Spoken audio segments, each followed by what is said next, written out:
여러분 안녕하세요. 슬기로운 영어생활입니다. 자, 오늘은요, 우리 아이들이 단어 공부를 정말 제대로 하고 있는가, 어떻게 하는 것이 단어를 제대로 공부하는 것일까 라는 부분에 대해서 좀 이야기를 드려보도록 할게요. 어머님들은 단어 공부 어떻게 하셨는지 궁금해요. 저 같은 경우는 중학교 들어갈 때 그때 ABC도 배웠고요. 그 다음에 ABC를 배우면서 같이 배웠던 게 발음 기호라는 걸 배웠었어요. 그래서 발음 기호를 보면서 종이 사전을 펴서 이 단어를 어떻게 발음하고 이 단어의 뜻이 어떻게 되고 그리고 뭐 품사라던가 파생되는 형태는 어떻게 되는가 이런 것들을 가지고 영어 공부를 했었는데요. 제가 해커스에서 단어를 가르칠 때는 가르친 적이 한 번도 없어요. 해커스에서 제가 리딩을 굉장히 오랫동안 가르쳤지만 해커스에서는 한 번도 단어를 가르쳐 본 적이 없고 학습하는 방법도 가르쳐 준 적이 없었어요. 왜냐하면 이미 다 배운 학생들이고 성인들이었기 때문에 단어를 그냥 나눠주고 이만큼 외워와 하고 난 다음에 시험만 봤었거든요. 이건 성인들이어서 그랬던 거예요. 그런데 요즘 아이들을 보면 어휘를 이런 성인들처럼 공부하는 아이들이 굉장히 많아요. 그러니까 학원에서 기본적으로 단어집을 만들어주는 거예요.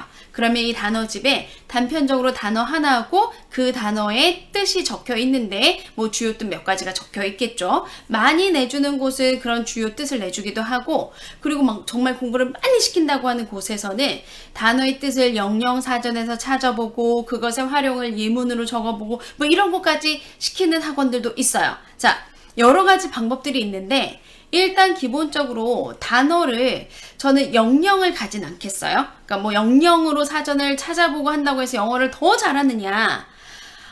제 경험상 영영 사전으로 찾았기 때문에 영어를 더 잘하는 학생은 없었어요. 왜냐하면 영어를 잘하는 학생이 영어 사전을 제대로 이용했기 때문에 영어를 잘하는 거지 영어 사전을 영영 사전을 썼기 때문에 영어를 더 잘했던 건 아니었다라는 얘기요. 말씀을 좀 정확하게 기억을 하셨으면 좋겠고 자 그러면 단어장을 한국어로 보든 영어로 보든 큰 차이는 없습니다 라고 하는 거예요. 특히 초등 저학년이다 라고 하면 굳이 우리 아이가 영어를 뭐 returning만큼 하는 것이 아니라고 한다면 굳이 영영사전을 꼭 먼저 찾아봐야 될 이유는 없어요. 한 사전을 봐도 괜찮고 한 영으로 역으로 해서 내가 이런 말을 하고 싶은데 이런 말을 영어로 어떻게 하는가 라는 걸 들어가도 괜찮은데 어떻게 하면 제대로 볼 것인가 라는 부분에 대한 이야기를 하고 싶은 거예요. 자, 학원에서 준 학습을 도와주는 단어와 뜻이 나와 있는 것 저는 매우 지양하는 편이에요. 좋아하지 않는다는 얘기예요. 왜냐하면요. 이렇게 단어와 뜻 이렇게 외우는 건 아이들이 오늘 외웠는데 내일 잊어버릴 가능성이 굉장히 높아요. 활용을 어떻게 해야 되는지를 모르기 때문에 이게 문맥 안에서 어떻게 쓰였는지를 모르기 때문에 앞으로 내가 쓰고 싶은 말에 어떻게 들어가야 될지를 정확히 모르기 때문에 단어를 외워서 오늘 시험을 봤다 손 치더라도 내일 빠르게는 내일 뭐 더 빠르게는 오늘 저녁 시험이 끝남과 동시에 잊어버릴 수도 있고요. 그리고 일주일이나 한 달 뒤에 물어보면 전부 다 이 뜻이 사라졌을 가능성이 굉장히 높아요.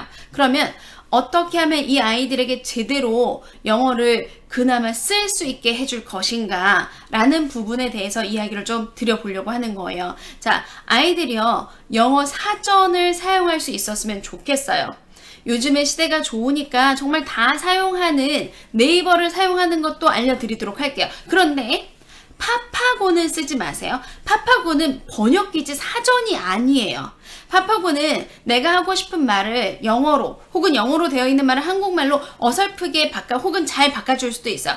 바꿔주긴 하는데 이건 번역기지 사전이 아니에요. 사전을 제대로 쓰면 정말 사전을 잘 쓸 수가 있거든요. 그래서 사전 제대로 쓰는 법을 좀 알려드리도록 하겠습니다. 자, 일단 네이버가 괜찮으니까 네이버 영어 사전으로 한번 가볼게요. 그리고 네이버 영어 사전에서 아주 쉬운 단어 뭐 하나 정도를 한번 찾아볼게요. ring. 자, ring 하면 뭐가 떠오르시죠? 자, ring 하고 딱 쳤어요. 그러면 ring 하면서 전화하다, 울리다, 종소리 뭐 이렇게 막 나오죠. 이렇게 나왔을 때 이제 여기서 딱 보고 아, 내가 원하는 뜻이 있어. 그러고 딱 맞추면 이건 학원에서 준 그냥 영단어장, 영어하고 그에 대한 1대1 단어 뜻만 들어있는 걸 보는 거하고 다를 바가 없어요.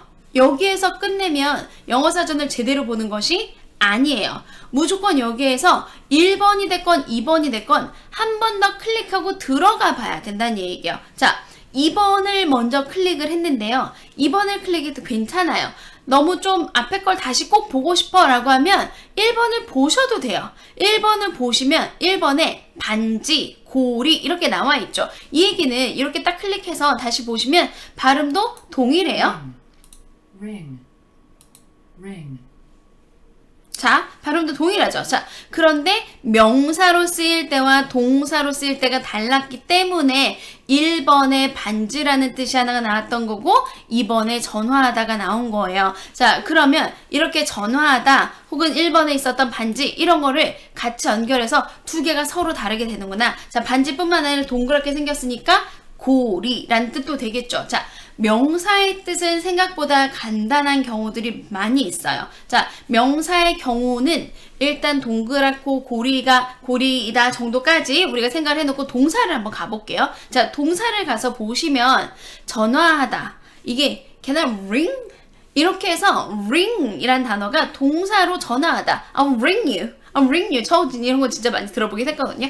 I will call you. 전화할게. 콜과 같은 뜻으로 들어가는 거예요. 그런데 사전을 보실 때 첫 번째로 보셔야 되는 건 밑에 위에 있었던 이런 뜻도 있지만 그 뜻만 보는 것이 아니라 동사를 볼 때는 무조건 이 동사에 있는 변화를 보셔야 돼요. 그래서 3인칭 단수로 쓰였을 때는 그냥 s만 들어가는구나. 과거는 rang이었구나. 그리고 과거 부사는 sung이었구나. 현재 부사는 ringing 이란 단어로 지금 ing를 써주는구나. 요런 변형까지 제대로 가지고 있어야 제대로 동사를 나중에 내가 쓸 수 있게 되는 거죠. 그죠? The phone rings 하면 전화가 울리는 걸 테고 The phone rang 하면 전화가 울렸다. 이렇게 되지 않겠어요? 그래서 적어도 현재와 과거 시제 정도가 어떻게 변하는지는 알 수 있으면 좋아요. 그리고 이런 걸 봤었을 때 친구들이 좀 정말 똘망똘망 해가지고 그래? 그러면 이거 sing, sang, song이랑 비슷한 거 아니야? 라고 해서 여기서 sing을 한번 쳐보고 sing을 치고 들어가서 보니 sings, sang, sung, singing 이런 식으로 변화표가 비슷하게 나오는 아이들이 있었네. 이런 거 같이 연결해서 볼 수 있으면 정말 좋겠죠. sing, sang, sung 보다 보니까 그러면 얘가 앞에는 조금 sing하고는 다르긴 하지만 run은 어떨까? 달리는 건 어떻게 나올까? 그래서 run 해서 쳐서 들어가서 다시 한번 run이란 단어는 run, ran, run 으로 바뀌는구나. 그래서 맞아. 내가 알고 있어 동사 몇 개가 조금 이 과거로 쓰였을 때 형태가 달라지는 것들도 있었지. 이런 것들 같이 보면서 들어가야 이 친구가 제대로 영어를 본다고 얘기를 해줄 수가 있을 거예요. 자, 그 다음에 다시 ring으로 다시 들어가 볼게요. 자, ring으로 다시 들어가서 전화하다 있었죠. 그럼 ring이 나왔어요. 그러면 ring이 나는 반지하고 그리고 벨이 울리다는 알았는데 정말 전화하다는 뜻이 있나? 이렇게 봐주면 그때는 뭘 봐줘야 되겠어요? 그죠? 밑으로 내려가서 밑에 예문에는 뭐라고 나와 있는가 이런 거 같이 봐줘야 되지 않겠어요? 그래서 보니까 예문이 I will ring you up later. 나중에 전화한다고 할 때 I'll ring you 라고 얘기할 수도 있겠구나. 그죠? 그래서 이걸 가지고 자기가 다시 한번 문장으로도 만들어보고 여러 번 읽어보고 해서 이 단어가 가지고 있는 뜻이 다양하게 있고 다양한 구문에서 쓰이더라. 내가 요거 말도 한번 해보면 좋겠어. 이런 생각을 가지면서 보시면 훨씬 더 좋다는 얘기예요. 자, 우리가 이제 요런 거 말고 또 뜻이 많은 단어들이 있죠. 요거 한번 쳐볼까요? 혹시 여러분 interest라는 단어 아시나요? interest 뭐죠? 그죠? 딱 보면 흥미, 관심 이런 식으로 이제 말씀 많이 하세요. 자, 그런데 흥미, 관심이란 뜻만 있는 것이 아니라 밑을 내려가서 보시면 여기서 흥미, 관심, 호기심이란 명사도 있지만 어머? 여기 보니 동사형도 있네? 그럼 얘가 동사였을 때 무슨 뜻이었을까? 라고 동사의 뜻을 찾아볼 수도 있겠죠. 가서 동사를 가서 보니 화면이 약간 줄어드네요. 네, 이렇게 한번 펴볼까요, 그러면?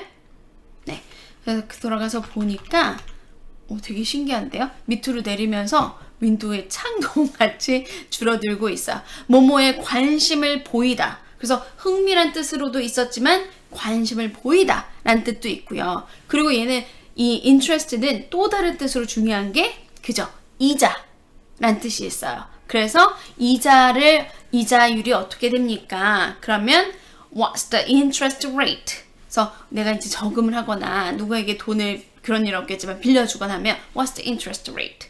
우리 이자율은 어떻게 돼요? 이런 거 꼭 물어봐야 되잖아요. 그런데 그런 단어들까지 사실 지문에 대한 뜻을 자세히 내려다보면 그렇게 읽다 보면 단어의 뜻과 용법과 다양한 것들이 다 나와요. 그리고 이런 것들 읽다가 보면 밑에 가서 보시면 유의어도 있고 반의어도 있고 이들하고 비슷한 뜻들이 어떤 뜻으로 다르게 다른 용법에서 사용되는가 라고 해서 정말 사전은 자세히만 들여다보면 굉장히 다양한 정보들을 함께 봐줄 수가 있어요. 그래서 보니까 interest가 관심이란 단어로 쓰였다고 했었을 때는 이게 hobby란 단어로 쓰일 수도 있고 pastime이란 단어로 쓰일 수도 있겠구나. 그러면 do you have any interest? Do you have any hobbies? 이런 식으로 다양하게 내가 말을 써볼 수도 있겠구나. 이런 게 같이 들어가줘야 여러 가지 경험을 하면 이 단어가 내 것으로 좀 남는 거예요. 그래서 이렇게 그 하나의 단어를 가지고 탐구 활동을 해야 오늘 탐구 활동을 했어요. 오늘 탐구 활동을 하면서 오늘 나는 5개의 단어에 대한 탐구 활동을 했어요. 그리고 이 5개의 단어의 다양한 용법을 이해를 했어요. 그리고 이게 나하고 쭉 간다고 하면 내가 오늘 100개의 단어를 외웠는데 그 중에 나하고 남는 게 하나도 없어. 혹은 한두 개 남아. 라고 하는 것하고는 비교도 되지 않을 거란 얘기예요. 자, 그래서 다시 한번 말씀드리는데요. 아이들이 혹시 단어를 볼 때, 단어 책을 볼 때 항상 같이 신경 써주셔야 되는 건 단어장이라고 할지라도 단어장에는 예문을 읽고 있는가를 항상 꼭 확인해 주셔야 돼요. 예문을 읽어야 그 예문 안에서 이 말이 어떻게 쓰이는지를 정확하게 볼 수가 있고 그게 기억에 남으면서 내 것이 되는 거예요. 이걸 예문도 보지 않고 그냥 한번 딱 읽어버리고 말았다고 한다면 특히 명사는 그나마 괜찮은데 동사의 변화표, 시제 변화에 따라서 어떻게 달라지는지 이런 것도 보지 않고 그냥 동사의 한 가지 뜻만 가지고 있다라고 하면 사실 공부는 했지만 시간 낭비, 체력 낭비, 차라리 그때 다른 거하고 노는 게 나을 수도 있어. 그래서 정확하게 예문 보면서 이 단어를 꼭꼭 씹어서 소화할 수 있도록 하고 넘어가는 것을 정말 꼭 추천을 드리고 아이들 그런 식으로 흥미있게 끝까지 자신의 관심을 가지면서 문맥에 쓰이는 흐름을 보면서 같이 볼 수 있었으면 좋겠습니다.